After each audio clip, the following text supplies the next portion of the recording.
നമസ്കാരം. മലയാളി വാർത്ത ഇൻസൈഡിലേക്ക് സ്വാഗതം. മഹാകുംഭവേളയിൽ തിക്കും തിരക്കിലും പെട്ട് 30 പേർ മരിക്കാനിടവരുത്തിയ സംഭവം.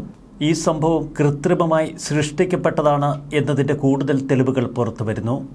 ഇത് സംബന്ധിച്ച 2 വീഡിയോകളാണ് ഏറെ നിർണായകമായത്. മഹാകുംഭമേളയെ അലങ്കോലപ്പെടുത്താനുള്ള ആസൂത്രിത ശ്രമം നടന്നുവെന്നാണ് ഇപ്പോൾ പ്രാഥമിക വിലയിരുത്തൽ. ഡിവൈഎസ്പി റാങ്കിലുള്ള ഒരു പോലീസ് ഉദ്യോഗസ്ഥൻ രാത്രി 1:30 മണിക്ക് ഭക്തരെ കുളിക്കാൻ നിർബന്ധിക്കുന്ന ഒരു വീഡിയോ. സാധാരണഗതിയിൽ മൗനി അമാവാസ്യ നാളിലെ അമൃത സ്നാനത്തിന് പോകേണ്ടത് ബ്രാഹ്മമുഹൂർത്തമായ 3:30 മണിക്കാണ്. അതിനിടയിലാണ് വേഗം പോയി കുളിക്ക് എന്ന് പറഞ്ഞ് ഡിവൈഎസ്പി ഭക്തരെ കുളിക്കാനായി തള്ളിവിടുന്നത്. ഇത് ബോധപൂർവം തിക്കും തിരക്കും ഉണ്ടാക്കാനായി ഒരാൾ നടത്തുന്ന ആസൂത്രിത നീക്കമെന്ന വിലയിരുത്തലാണ് ഇപ്പോൾ. രണ്ടാമതൊരു വീഡിയോ മറ്റു കൂടുതൽ സംശയങ്ങൾ ജനിപ്പിക്കുന്നു. ഏകദേശം 15ഓളം ചെറുപ്പക്കാർ തിരക്കിട്ട് വന്ന് ബാരിക്കേഡിനുള്ളിലേക്ക് കയറാൻ ശ്രമിക്കുന്നു. അവരിൽ ഒരാൾ ബാരിക്കേഡിന്റെ ഒരു ഭാഗം പൊളിക്കാനുള്ള ശ്രമങ്ങൾ നടത്തുന്നു. ഇത് തിക്കും തിരക്കും ഉണ്ടാക്കാൻ കാരണമായി എന്ന വിലയിരുത്തൽ. ഭക്തർക്കിടയിൽ ഭീതി പരത്തി അവരെ പരക്കം പായിച്ച് അവിടെ കൂടുതൽ അപകടകരമായ സ്ഥിതിവിശേഷമുണ്ടാക്കുകയായിരുന്നു ചിലരുടെ ലക്ഷ്യം. ഇനി മൂന്നാമതൊരു വീഡിയോ, അത് കൂടുതൽ അപകടകരമാണ്. മരിച്ചവരുടെ കിഡ്നിയും കരളുമൊക്കെ പറിച്ചെടുത്ത് പുഴയിലെറിയാൻ ചില യുവാക്കൾ ആക്രോശിക്കുന്ന വീഡിയോ ആണിത്. യോഗി ആദിത്യനാഥിന്റെ സർക്കാർ വിന്യസിച്ചിരിക്കുന്നത് 2500ഓളം CCTV ക്യാമറകളാണ്. അതുകൊണ്ട് തന്നെ ഗൂഢാലോചനക്കാർ രക്ഷപ്പെടില്ല എന്ന കണക്കുകൂട്ടലാണ് പൊതുവെ അന്വേഷണ സംഘത്തിനുള്ളത്. 100 മീറ്റർ വെള്ളത്തിനടിയിലും 120 മീറ്റർ ഉയരത്തിലുമൊക്കെ നൂറുകണക്കിന് ഡ്രോണുകൾ പറക്കുന്നു. ഇവയെല്ലാം ഈ സംഭവത്തിന്റെ ദൃശ്യങ്ങൾ കൃത്യമായി പകർത്തിയിട്ടുണ്ട്.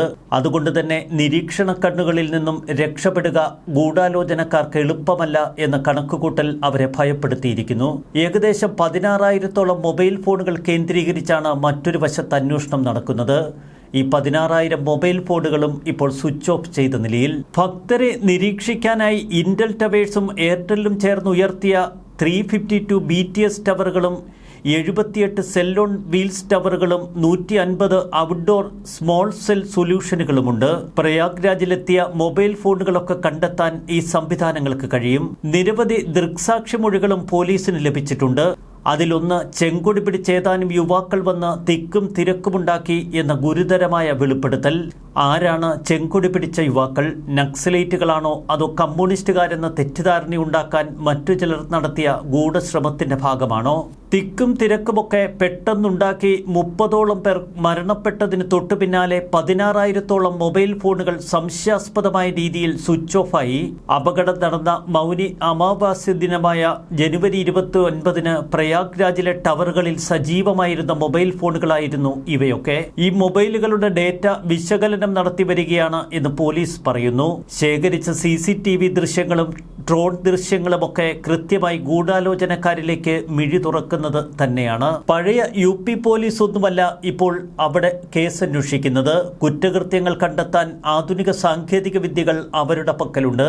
കുംഭമേള നിർത്തിവെക്കുക എന്ന ലക്ഷ്യത്തോടെ ബാഹ്യശക്തികൾ മനഃപൂർവ്വം തിക്കും തിരക്കുമൊക്കെ ഉണ്ടാക്കിയതായിരുന്നോ എന്ന സംശയം കൂടുതൽ ബലപ്പെടുത്തുന്നതാണ് ഇപ്പോൾ പുറത്തുവരുന്ന പ്രാഥമിക തെളിവുകൾ. കുംഭമേള കലക്കാൻ വിധ്വംസക ശക്തികൾ പ്രവർത്തിക്കുന്നുണ്ട് എന്ന് നേരത്തെ തന്നെ കിംവദന്തികൾ പരന്നിരുന്നു. സനാതന ധർമ്മത്തെ ഇടിച്ചു താഴ്ത്താൻ ഒരുവിധ ഗൂഢാലോചനയ്ക്കും കഴിയില്ല എന്ന് ഉത്തർപ്രദേശ് മുഖ്യമന്ത്രി യോഗി ആദിത്യനാഥ് വ്യക്തമാക്കി.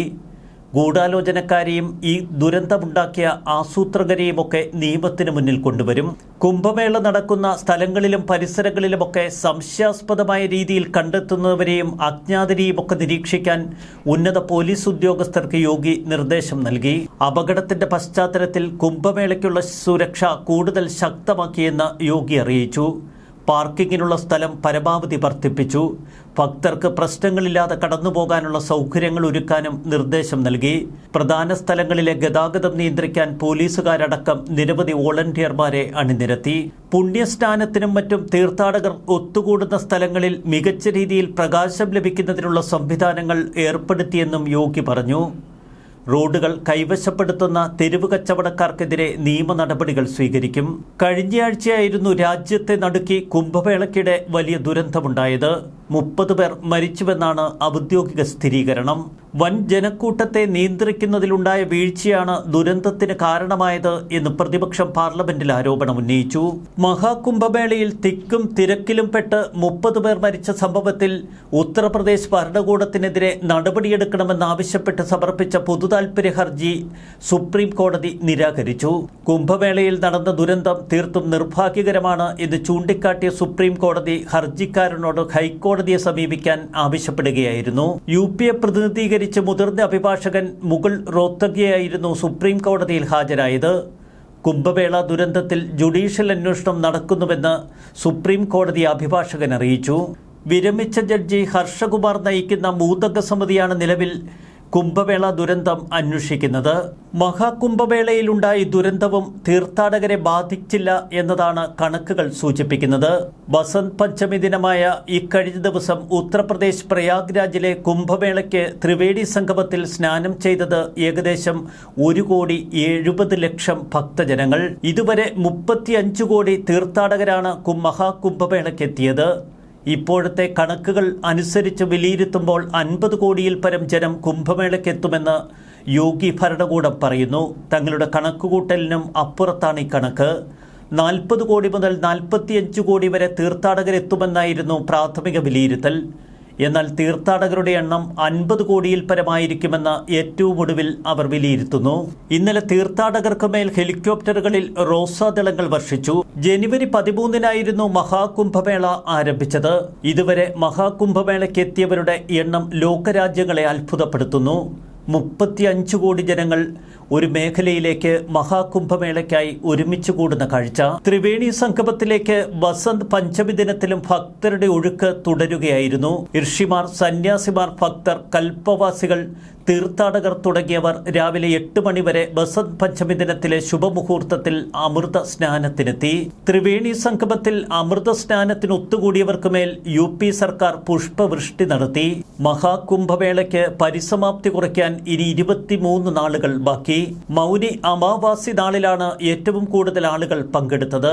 മകരസംക്രാന്തിയിൽ 35 ദശലക്ഷവും ജനുവരി 30-നും ഫെബ്രുവരി 1-നും 20 ദശലക്ഷം പേരും പൗഷ് പൗർണമി ദിനത്തിൽ 17 ലക്ഷം ഭക്തരുമൊക്കെ കുംഭമേളയ്ക്കെത്തി. മഹാകുംഭമേളയുടെ വിശേഷങ്ങൾ തന്നെയാണ് ഇപ്പോൾ ലോകമാധ്യമങ്ങൾ നിറയെ. ഒപ്പം ഇന്ത്യയുടെ ദേശീയ മാധ്യമങ്ങളും ഈ വാർത്തയ്ക്ക് വലിയ പ്രാധാന്യം കൊടുക്കുന്നു.